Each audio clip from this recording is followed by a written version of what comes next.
Hello friends, മഴതോരും മുംബൈയിലേക്ക് എല്ലാവർക്കും സ്വാഗതം. അങ്ങനെ കേണലിൻ്റെ വീട്ടിലെ കുക്കായിട്ടുള്ള പൗലോസിന് ചില സംശയങ്ങളാണ് കേട്ടോ അലീനയോട്. അപ്പോൾ എവിടെയാണ് താമസിക്കുന്നത് എന്നൊക്കെ ഇങ്ങനെ ചോദിക്കുമ്പോൾ തിരുവനന്തപുരത്താണ്. പിന്നെ പാലായിൽ എങ്ങനെ വന്നു? അത് ഞാൻ അവിടെ വീട്ടിൽ ജോലി ചെയ്യുന്നിടത്താണ്. പിന്നെ ഇവിടെ കൊണ്ടുവിട്ടത് ആരാ? അത് അച്ഛനാണ്.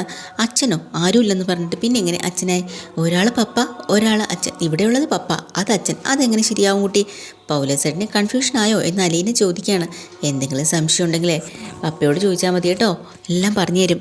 അയ്യോ എൻ്റെ പൊന്നു കുഞ്ഞെ, എനിക്കൊരു സംശയമില്ല, ഞാൻ ചോദിച്ചിട്ടുമില്ല പറഞ്ഞുമില്ല ദൈവമേ എന്നും പറഞ്ഞു അലീനയുടെ മുന്നിൽ അയാൾ തൊഴുതിട്ട് തിരിച്ച് പണി ചെയ്യാട്ടോ. അലീന കുറച്ച് നേരമൊക്കെ പൗലോസിനെ ഇങ്ങനെ നോക്കി നിന്നിട്ട് അവിടെയൊക്കെ ചുറ്റിക്കറങ്ങാൻ വേണ്ടിയിട്ട് അങ്ങോട്ട് നടന്നു പോകുന്നുണ്ട്. അപ്പോൾ വീണ്ടും പൗലോസിന് സംശയം, ദൈവമേ ഇതെന്ത് കഥ? ഒരു അച്ഛൻ ഒരു പപ്പ, ഇതെങ്ങനെ ശരിയാവും? ഒരാളല്ലേ ഉണ്ടാവുള്ളൂ, അച്ഛൻ അല്ലെങ്കിൽ പപ്പ. ഇതിപ്പോൾ പപ്പയും അച്ഛനോ? ഇതെങ്ങനെ സംഭവിച്ചു? ഇതെങ്ങനെ ശരിയാവും എന്ന് പറഞ്ഞാൽ അയാൾ ആകെ കൺഫ്യൂഷൻ അടിച്ച് ഇങ്ങനെ നടക്കുന്നുണ്ട് കേട്ടോ. അപ്പം സ്റ്റാൻലി ആണെങ്കിൽ റൂമിനകത്തിരുന്ന് മദ്യം കഴിക്കാൻ തുടങ്ങിയിട്ടുണ്ട്. അലീന ഓരോ ഡോറുകളൊക്കെ ഇങ്ങനെ മുറികളുടെ ഡോറുകൾ തുറന്ന് നോക്കുകയാണ്. ഓരോരുത്തും പരിചയപ്പെട്ട് വരുന്നതിലുള്ളൂ. അന്നേരമാണ് ഈ ഡോറ് വന്നിങ്ങനെ തുറക്കണം കേട്ടോ. അകത്ത് നോക്കുമ്പോൾ പപ്പ അവിടെ ഇരിക്കുകയാണ്. പക്ഷേ കണ്ടീഷൻ മോശമാണെന്ന് മനസ്സിലായി. പെട്ടെന്ന് തന്നെ അലീന അവിടെ നിന്ന് ഓടി പോവാണ് കേട്ടോ. കേണൽ അവിടെ നിന്നുകൊണ്ട് വിളിക്കുന്നുണ്ട്, അലീന ഇങ്ങോട്ട് വാ കയറി വാ എന്ന് പറയുന്നുണ്ടെങ്കിലും അലീന പെട്ടെന്ന് അങ്ങ് പോവുക. അയാൾ അവിടെ മദ്യം കഴിച്ചുകൊണ്ടിരുന്ന ഗ്ലാസ് അവിടെ വെച്ചിട്ട് ഓടിച്ചില്ല കേട്ടോ. പുറത്തുനിന്നെല്ലാം നോക്കുമ്പോൾ അലീനെ അവിടെ കാണുന്നില്ല. ഉടനെ തന്നെ ആൻ്റപ്പനെ വിളിക്കണം, ആൻ്റപ്പൻ ജീവനും കൊണ്ട് ഓടി ഇങ്ങ് എത്തുകയാണ്. സാബ് എന്നും പറഞ്ഞ് മുന്നിൽ വന്ന് നിൽക്കുകയാണ് കേട്ടോ. അലീന ഇങ്ങോട്ട് കൂട്ടിക്കൊണ്ട് വന്നത്.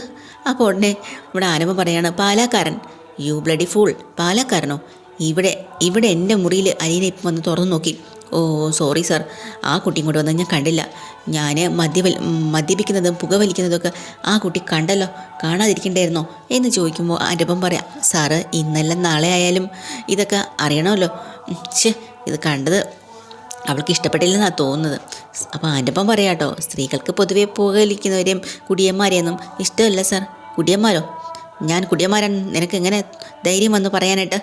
സോറി സാർ, സാറിനെക്കുറിച്ചല്ല ഞാൻ പറഞ്ഞത്, ഞാൻ മദ്യപാനികളെക്കുറിച്ചാണ് പറഞ്ഞത്. ഞാൻ മദ്യം കഴിക്കുന്നതും സിഗാർ വലിക്കുന്നതും അവൾ കാണാതിരിക്കാൻ എന്താ ചെയ്യേണ്ടത്? ഈ മുറിയിലേക്ക് വരാതിരിക്കാൻ പറയാം. സാറ് ഈ മുറിയിലിരിക്കുമ്പോൾ ഇങ്ങോട്ട് വരാതിരിക്കാൻ പറയാം. അതിന് ഞാൻ മിക്കവാറും ഇതിനകത്ത് തന്നെയല്ലേ ഇരിക്കുന്നത്. ഞാനും അലീനയും തമ്മിൽ കമ്മ്യൂണിക്കേഷൻ വേണം. എനിക്ക് അവളോട് സ്നേഹമില്ല എന്ന് അവൾക്ക് തോന്നാനും പാടില്ല. അതിന് സാറ് അവളുടെ റൂമിലേക്ക് പോയി സംസാരിച്ചാൽ പോരെ?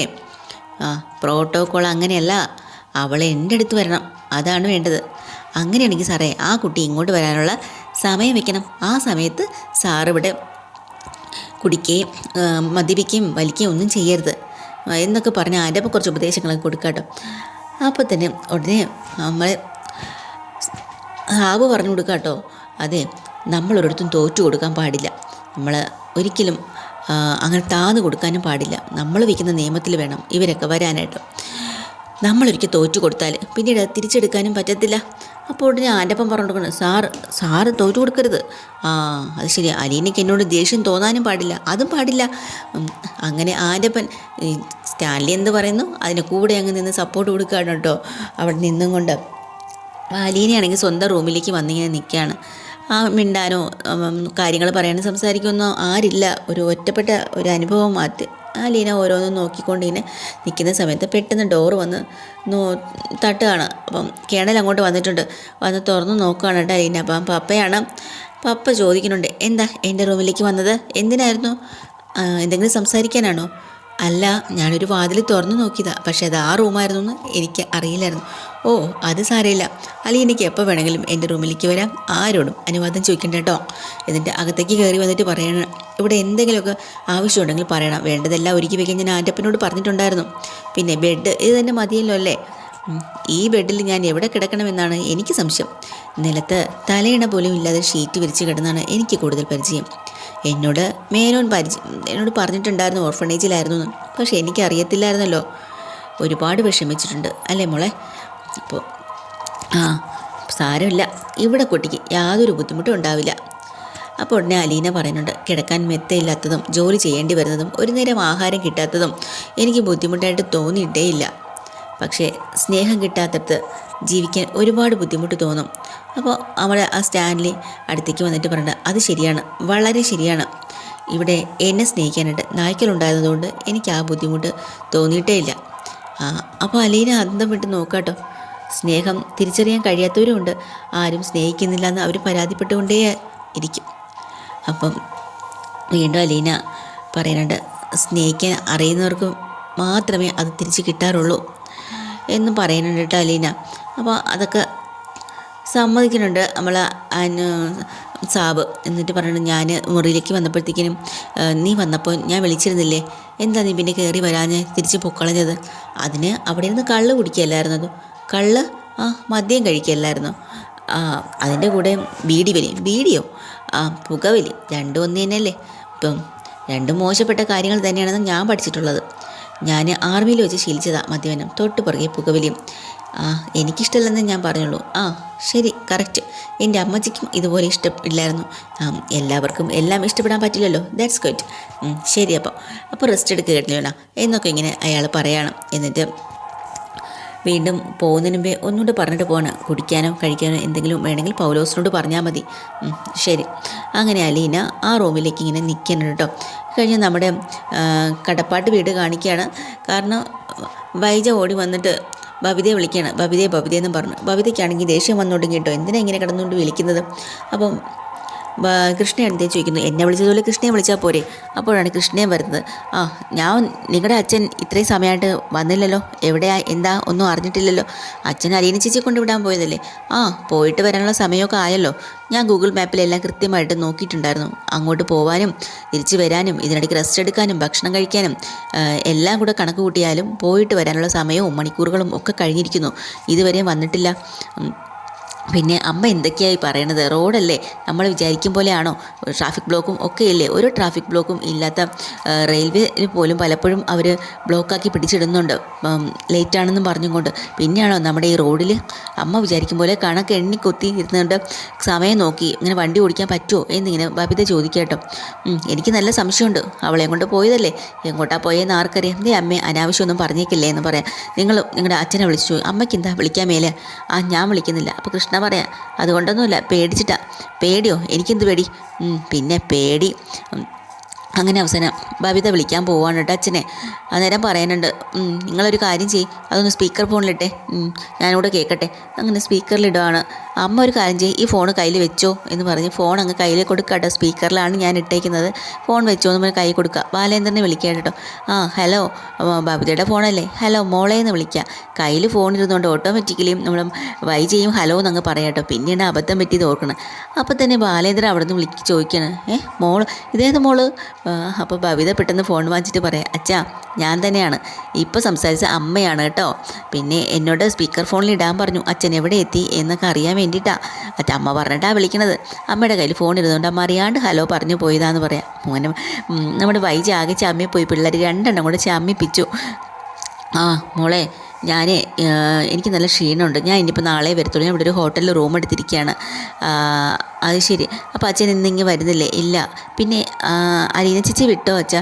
അതൊക്കെ ഞാൻ പറയാം മോളെ, എനിക്ക് നല്ല ക്ഷീണമുണ്ട്, നാളെ വന്നിട്ട് പറയാവേ എന്ന് പറഞ്ഞ് ഫോൺ അങ്ങ് കട്ട് ചെയ്യാണ് കേട്ടോ. അതോടുകൂടി നമ്മൾ വൈജയ്ക്ക് ദേഷ്യം തുടങ്ങി. കണ്ടോ ഇതിലെന്തോ കള്ളത്തരമുണ്ട്. കാരണം ഒന്നാമത്തെ കാര്യം എന്ന് വെച്ചാൽ ഹോട്ടലിൽ റൂം എടുത്തു, ക്ഷീണമുണ്ടെന്ന്. അവളെ കൊണ്ട് വിട്ടിട്ടുണ്ടാവില്ല, അവളും കാണും കൂടെ. അമ്മേ ആവശ്യമില്ലാത്ത പറയല്ലേ, അലീന ചേച്ചി എന്തായാലും അച്ഛൻ്റെ കൂടെ ഇല്ല, കൊണ്ട് വിട്ടിട്ട് തന്നെ അച്ഛൻ വന്നിരിക്കുന്നത്. അത് നിങ്ങൾക്ക് എങ്ങനെ അറിയാം? ഞങ്ങൾക്ക് ഞങ്ങളുടെ അച്ഛനെ നന്നായിട്ട് അറിയാം. പിന്നെ അറിയാം, ഹോട്ടലിൽ റൂമെടുത്ത് അലീന ചേച്ചിയെ കൂടി താമസിപ്പിക്കുമോ അച്ഛൻ? അങ്ങനെയാണോ അച്ഛൻ എന്ന് ബബിത ചോദിക്കുകയാണ് കേട്ടോ ദേഷ്യം കൊണ്ട്. പിന്നെ ഇതിന് മുമ്പ് റിസോർട്ടിൽ പോയി താമസിച്ചിട്ടുണ്ട് രണ്ടുപേരും കൂടെ. അപ്പോൾ കൃഷ്ണ പറയാം, അന്ന് ഞാനും ഉണ്ടായിരുന്നു, ഞാൻ ഇവരുടെ നടുക്കാണ് കിടന്നത്, അതുകൊണ്ട് അമ്മ അങ്ങനെയൊന്നും പറയണ്ട. എടി പൊട്ടി, നിനക്ക് എന്തറിയാം? നീ കൊച്ചല്ലേ, കൊച്ച്, അമ്മയൊന്നും മിണ്ടാതിരുന്നേ എന്നും പറഞ്ഞുകൊണ്ട് കൃഷ്ണയും വഴക്ക് പറയും കേട്ടോ. ഇപ്പം തന്നെ എനിക്ക് നല്ല പോലെ ബോധ്യമാവുന്നുണ്ട്. എന്ത് ബോധ്യമാവുന്നുണ്ടെന്ന്? അവൾ കൂടെ കാണും, അത് തന്നെയാണ് ഫോൺ പെട്ടെന്ന് കട്ട് ചെയ്തത്. ഭയങ്കര ക്ഷീണം പോലും, എനിക്കെല്ലാം മനസ്സിലാവുന്നുണ്ട്, വന്നോട്ടെ തീർത്ത് കൊടുക്കുന്നുണ്ട് എന്നിങ്ങോട്ട് പറയാണ്. ഓരോരുത്തരും സ്വഭാവം എനിക്ക് മനസ്സിലാവുന്നുണ്ടെന്ന് പറയാം. കൃഷ്ണയും നല്ല കുത്ത് പറഞ്ഞു വെച്ചെടുക്കുന്നുണ്ട്. അമ്മ അത്ര നല്ലതാണെന്ന് അമ്മയ്ക്ക് തോന്നുന്നുണ്ടോ? എൻ്റെ അടി നീ അങ്ങനെ പറയുന്നത്? ഓരോരുത്തർക്കും എന്തൊക്കെ ചീത്ത സ്വഭാവങ്ങളാണ് ചെകഞ്ഞെടുക്കാൻ പറ്റുമോ എന്ന് കൃഷ്ണയും പറയാം. അതോടുകൂടി വൈജയ്ക്ക് ചെറിയ സംശയം തോന്നുന്നുണ്ട്, ഈ പിള്ളേരെന്താ എന്നെ ഇങ്ങനെ പറയണേന്ന്. അതൊക്കെ കഴിഞ്ഞ് ബബിത കൃഷ്ണയും കൂടെ പറഞ്ഞു, ഈ അമ്മ ഒരിക്കലും ശരിയാകത്തില്ല എന്ന്. അങ്ങനെ അവർ പറഞ്ഞ് നിൽക്കുക കേട്ടോ. വീണ്ടും നമ്മുടെ ആൻ്റപ്പനാണെങ്കിൽ ചെന്ന് കഴിക്കാനുള്ള കാര്യങ്ങളെല്ലാം ടേബിളിൽ റെഡിയാക്കി വെച്ചിട്ടുണ്ടേ. അന്നേരം കേണൽ സാറിനെ വിളിക്കാനുള്ള സമയമായി. കേണൽ സാർ ഇപ്പോൾ വരും, എല്ലാം റെഡിയായി. അപ്പോൾ പൗലോസ് ചോദിക്കുന്നുണ്ട്, ആ പെണ്ണിനെ വിളിക്കണ്ടേ? അയ്യോ, അതിനെ വിളിക്കണോ വേണ്ടേ? കേണൽ സാറിൻ്റെ കൂടെ ഇരുത്തണോ? ഇതൊന്നും എനിക്കറിയില്ല, അതുകൊണ്ട് ഞാൻ വിളിച്ചില്ല എന്ന് പറയാം. അന്നേരം കഴിക്കാനായിട്ട് വന്നിരിക്കാനായിട്ടോ. അപ്പോൾ സ്റ്റാൻലി വന്നിരിക്കുമ്പോൾ അലീന എവിടെയെന്ന് ചോദിക്കുകയാണ്. റൂമിലുണ്ടെന്ന് ആൻ്റപ്പൻ. ഫുഡ് കഴിക്കാൻ വിളിച്ചില്ലേ? സാബ് പറഞ്ഞില്ല. ഉടനെ ദേഷ്യപ്പെടണം. ഞാൻ പറയണോ? കൊള്ളാലോ, ഞാൻ പറയേണ്ട ആവശ്യമില്ല. ഈ വീട്ടിൽ ഒരാൾക്ക് ഭക്ഷണം വേണോ വേണ്ടേ എന്ന് തനിക്കറിയില്ലേ? അതും ഒരു പെൺകുട്ടി, അവൾക്ക് എങ്ങനെ രാത്രി പുറത്ത് പോയി ഭക്ഷണം കഴിക്കാൻ പറ്റും? അപ്പോൾ വിളിച്ചുകൊണ്ട് വരാൻ നിനക്കറിയില്ല അല്ലേ? അല്ല, സാറിൻ്റെ കൂടെ ഇരുത്തി കഴിക്കണമെന്ന് അറിയാൻ വേണ്ടി. എൻ്റെ മകളെ എൻ്റെ കൂടെ ഇരുത്തി കഴിപ്പിക്കാതെ തൻ്റെ കൂടെ ഇരുത്തി കഴിപ്പിക്കാൻ പറ്റുമോ? പോയി വിളിച്ചിട്ട് പാടോ എന്ന് പറയാം കേട്ടോ. അങ്ങനെ അയാൾ നേരെ അലീനെ പോയി വിളിക്കാം കേട്ടോ. അപ്പം അലീനയാണെങ്കിൽ ഇറങ്ങി വരുമ്പോൾ അലീനയ്ക്കൊരു കൺഫ്യൂഷൻ. ആൻ്റപ്പനോട് ചോദിക്കുന്നുണ്ട്, കഴിക്കാൻ പോകുമ്പോൾ എന്തെങ്കിലും പ്രോട്ടോക്കോളോ എന്തെങ്കിലും ഉണ്ടോ? കാരണം ഈ ഡ്രസ്സ് തന്നെ ഇട്ടാൽ മതിയോ, അതോ വേറെ ഡ്രസ് കോഡ് എന്തെങ്കിലും ഉണ്ടോ എന്നൊക്കെ ഇങ്ങനെ ചോദിക്കും. അങ്ങനെയൊന്നുമില്ല, വന്നാൽ മതി. പക്ഷേ ഭയങ്കര ഡിസിപ്ലിനൊക്കെ പാലിക്കണം കേട്ടോ. എന്ത് ഡിസിപ്ലിനാണ്? അല്ല, കഴിക്കുമ്പോഴത്തേക്കും സംസാരിക്കാൻ പാടില്ല, പിന്നെ ടേബിളിൽ ആവശ്യമില്ലാതെ സ്പൂണോ ഫോർക്കോ ഒന്നും വെച്ച് സൗണ്ട് ഉണ്ടാക്കാനൊന്നും പാടില്ല കേട്ടോ, പിന്നെ എച്ചിൽ അവിടെ നിന്ന് വീഴാനൊന്നും പാടില്ല. ഇതൊക്കെയാണ് നിയമങ്ങൾ, ശ്രദ്ധിച്ച് കഴിച്ചാൽ മതി എന്നും പറയാം. അങ്ങനെ അലീന കൈയൊക്കെ കഴുകി വന്ന് അവിടെ ഇരിക്കുന്നുണ്ട് കേട്ടോ. അപ്പം കഴിക്കുമെന്ന് പറയാം. ആകെ കൺഫ്യൂഷനായി, എങ്ങനെ കഴിക്കും? ഫോർക്കും സ്പൂണും എന്തൊക്കെ കത്തിയും ഒക്കെ ഉണ്ട്. അപ്പം പറയണം, അച്ഛൻ പറയാണ്, കഴിക്കുമോളെ, എല്ലാ സാധനങ്ങളും ഇവിടെയുണ്ട്. ചോറും ചപ്പാത്തിയും സൂപ്പും ചിക്കൻ ഫ്രൈയും ഒക്കെ ഉണ്ട്. സെൽഫ് സർവീസാണ്, അതായത് താൻ സ്വന്തമായിട്ട് എടുത്ത് കഴിക്കാമെന്ന് പറയാൻ കേട്ടോ. അലീന അച്ഛൻ കഴിക്കുന്ന പോലെ കഴിക്കാൻ നോക്കുന്നു, രക്ഷയില്ല. കത്തിയും ഫോർക്കും ഒക്കെ എടുത്തുള്ള ശീലമുണ്ടോ? ഇല്ലല്ലോ, ആകെ കൺഫ്യൂഷനായി. അപ്പം അച്ഛൻ പറഞ്ഞു കൊടുക്കുന്നുണ്ട്, ലെഫ്റ്റ് കയ്യിൽ വേണം ഫോർക്ക് പിടിക്കാനായിട്ട് എന്നൊക്കെ പറഞ്ഞു കൊടുക്കും. പക്ഷേ അലീനയ്ക്ക് ഒരു നിവർത്തിയില്ല, എങ്ങനെ നോക്കിയിട്ടും പറ്റുന്നില്ല കേട്ടോ. ചിക്കൻ്റെ പീസാണെങ്കിൽ കുത്തിയെടുക്കാൻ നോക്കുന്നുണ്ട്. അപ്പോൾ അലീനയ്ക്ക് പറഞ്ഞു കൊടുത്ത പൊസിഷനൊക്കെ മാറിപ്പോയി കേട്ടോ. വീണ്ടും പറയണ്ട, ഇങ്ങനെയല്ല, ഫോർക്ക് മാത്രമാണ് ലെഫ്റ്റ് ഹാൻഡിൽ പിടിക്കേണ്ടത്, ബാക്കി രണ്ടും സ്പൂണും നൈഫും ഒക്കെ റൈറ്റ് ഹാൻഡിലാണ് പിടിക്കേണ്ടതെന്നൊക്കെ പറഞ്ഞു കൊടുക്കണമെങ്കിലും അലീനയ്ക്ക് ആകെ കൺഫ്യൂഷനായി. അലീനയെ അവസാനം ചോറെല്ലാം കോരിയെടുക്കുകയാണ്. എല്ലാം എടുത്തിട്ടും കഴിക്കാൻ പറ്റത്തുണ്ട്. ചിക്കൻ്റെ പീസ് ഇങ്ങനെ കുത്തിയെടുക്കണം, അത് തെറിച്ച് താഴെ പോവാട്ടോ. അപ്പോൾ പെട്ടെന്ന് എടുക്കാൻ പോകുമ്പോൾ നമ്മുടെ കേണലിന് നല്ല ദേഷ്യം പറഞ്ഞുണ്ട്. അതൊന്നും ഇഷ്ടമല്ലല്ലോ. ആൻ്റപ്പനും പൗലോസും അങ്ങ് പേടിച്ച് പറിച്ച് നിൽക്കുകയാണേ. അന്നേരം വീണ്ടും അതെടുക്കാൻ പോകുമ്പോൾ അതെടുക്കരുത്, താഴെ വീണ ഭക്ഷണങ്ങളൊന്നും എടുക്കേണ്ട ആവശ്യമില്ല, അതങ്ങ് മറന്നേക്കണം, വേറെ എടുക്കാൻ പറയാം. അലീന വീണ്ടും വേറെ എടുക്കുകയാണ്. പിന്നെ അതെടുക്കാണ്ട് ചോറൊക്കെ എടുത്ത് കറി ഒഴിച്ച് സ്പൂണ് വെച്ച് ഇങ്ങനെ കിണ്ടി ഇങ്ങനെ കഴിക്കുമ്പോൾ സ്പൂൺ ആ പാത്രത്തിൽ തട്ട് സൗണ്ട് ഉണ്ടാവുകയാണ് കേട്ടോ. ഈ ശബ്ദം കൂടെ കേൾക്കുമ്പോൾ കേണലാകെ പ്രാന്തായിട്ടുണ്ട്. സൗണ്ട് കേൾക്കരുതെന്ന് പറയാം. അപ്പം മിണ്ടാതിരുന്ന് കഴുകി. ഇനിയിപ്പോൾ എന്ത് ചെയ്യും? അങ്ങനെ വിട്ട് കൊടുത്താൽ പറ്റത്തില്ലല്ലോ. എല്ലാം കൂടെ മാറ്റി വെച്ചിട്ട് അലീന എന്താ ചെയ്യുന്നത്? പെട്ടെന്ന് ഒരു നിമിഷം കൂടെ താഴെ വീണ് ചിക്കൻ പീസ് അങ്ങ് എടുത്തു കേട്ടോ. എടുത്തിട്ട് കടിച്ചങ്ങോട്ട് കൈ കൊണ്ട് കഴിക്കാൻ തുടങ്ങി. അപ്പോഴാണ് കേണൽ അന്തം വിട്ടിങ്ങനെ നോക്കുകയാണ്. അലീന പറയാം, അതെ, സൂപ്പറായിട്ടുണ്ട് കേട്ടോ ചിക്കൻ ഫ്രൈ, അടിപൊളിയായിട്ടുണ്ട്. ഇവരുടെ ആ മൈൻഡൊക്കെ ഒന്ന് മാറ്റാൻ വേണ്ടിയിട്ടാണ്. അപ്പോൾ കേണൽ ഉടനെ ചോദിക്കുന്നുണ്ട്, ഈ പീസ് എടുക്കരുതെന്നല്ലേ ഞാൻ നിന്നോട് പറഞ്ഞതെന്ന്. ഇനിയിപ്പോൾ അലീന ഇങ്ങനെ നോക്കി നിൽക്കണം അടുത്ത് എന്ത് പറയാനായിട്ട്. അതാണ് ഇന്നത്തെ എപ്പിസോഡിലെ. ഡീറ്റെയിൽഡ് എപ്പിസോഡ് വീണ്ടും വരാം. ചാനൽ ഇഷ്ടമായി ലൈക്ക് ചെയ്യുക, സബ്സ്ക്രൈബ് ചെയ്യുക. താങ്ക്